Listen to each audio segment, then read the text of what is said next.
वो उसमें सबके ही नहीं काम करते, सभी वर्ण के लोग करते हैं। उन्होंने अपना काम अच्छे से किया है और वैश्य वर्ण के लोग जो व्यापार, इंजीनियर आदि, डॉक्टर आदि बने, वो देश को चौथी अर्थव्यवस्था में मजबूत बना दिए हैं।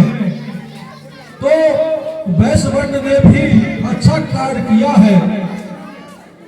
और शूद्र समाज में भी, यानी किसी एक वर्ण की बात नहीं कर रहा हूं, जो कर्म से काम किए हैं, सभी कर्म, तो उन्होंने भी सेवा किया है।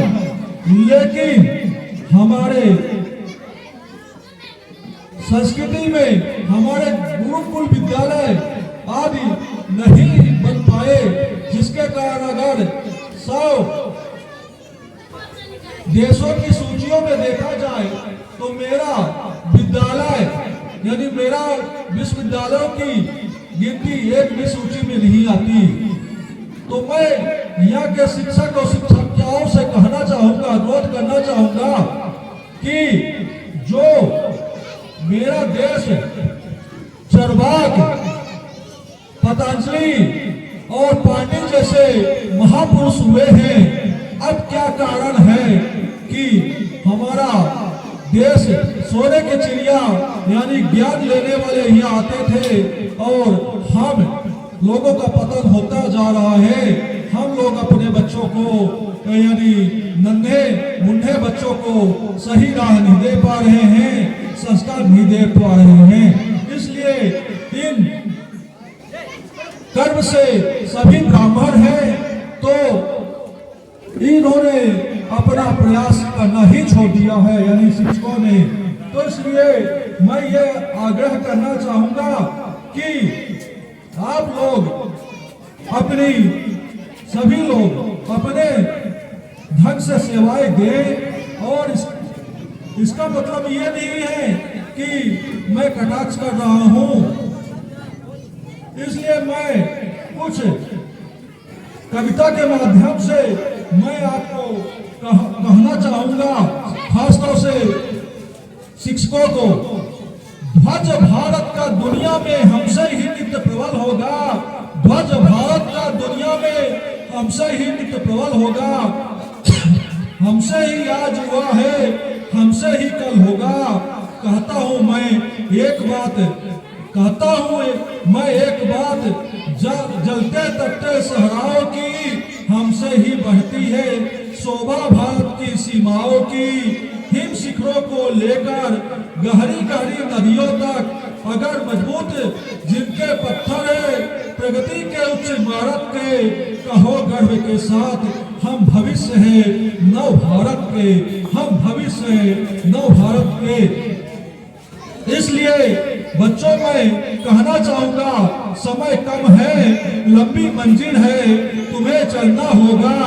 ये पर्वत समस्या के प्रति तुम्हें नूतन पथ में चलना होगा, नूतन पथ में चलकर तुम्हें चरित्र निर्माण करना होगा और राष्ट्र का निर्माण करना होगा। इसलिए ज्यादा न समय लेते हुए एक मैं वीर रस की अटल वाजपेयी जी की कविता बोलने जा रहा हूं, जो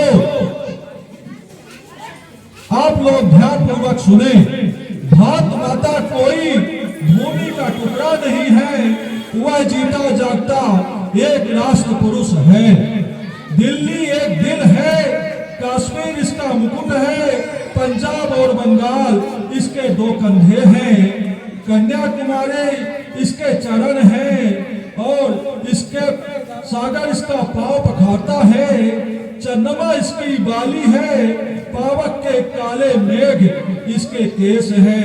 सूरज इसका तेज है, यह धरती बंदन की है, अभिनंदन की है, यह अपनी कर्म की भूमि है, यह तर्पण की भूमि है, यह अर्पण की भूमि है, यह तर्पण की भूमि है, यह अर्पण की भूमि है। इसकी नदी नदी हमारे लिए गंगा है, इसके कंकड़ कंकड़ इसके कंकड़ कंकड़ हमारे लिए संकट है। जिएंगे हम भारत के लिए, मरेंगे हम भारत के लिए, और मरने के बाद भी बहती हुई गंगा में हमारी अस्थियों को कोई कान लगाकर सुनेगा तो एक ही आवाज आएगी, भारत माता की जय, भारत माता की जय। और चलने से पहले, अपने वाणी को विराम देने से पहले बच्चों, मैं 3 बात कहना चाहूंगा कि पुस्तस्ता तु या विद्या, पढ़ास्त काले धर्म, कार्य काले समुपन्ने, न स विद्या न तद्धनम। पुस्तक में रखी हुई विद्या और दूसरे के जेब में रखा हुआ धन समय आने पर वह किसी काम में नहीं आता ना। जैसे आपको भूख लगी हो और आपके पास पैसे ना हो तो काम नहीं हो आएगा, और अगर परीक्षा हो रही है और आपको याद नहीं होगा तो पुस्तक में रखी हुई विद्या काम नहीं आएगी। कुलीनो सा संपर्क पंडितों सा मित्राम, जात विषम समम मेलम कुमारो न विनिश्यति। अच्छे कुल के लोगों के साथ दोस्ती, यानी अच्छे विद्वानों से दोस्ती और अच्छे लोगों से अपनी दोस्ती। पंडितों सा मित्राम, जात विषम, यानी अपने बराबरी वालों से प्रतिद्वंदिता करने वाला कभी हार नहीं होता। और लास्ट में एक बात मैं ये और कहना चाहूंगा कि नवन नवन बहुअंतरा, नवन नवन बहुबान, तीनों एक ही नमय, चीता चोर कमान। जो चीता हो, नवन नवन बहुअंतरा है ना, जो होता है चोरी करने से पहले पूरा मुआयना करता है और बिल्कुल सहारे से चोरी करता है, और बाण जो है वो निकलने के बाद ही अपने लक्ष्य को भेदता है। और चीता जो है मतलब शिकार करने से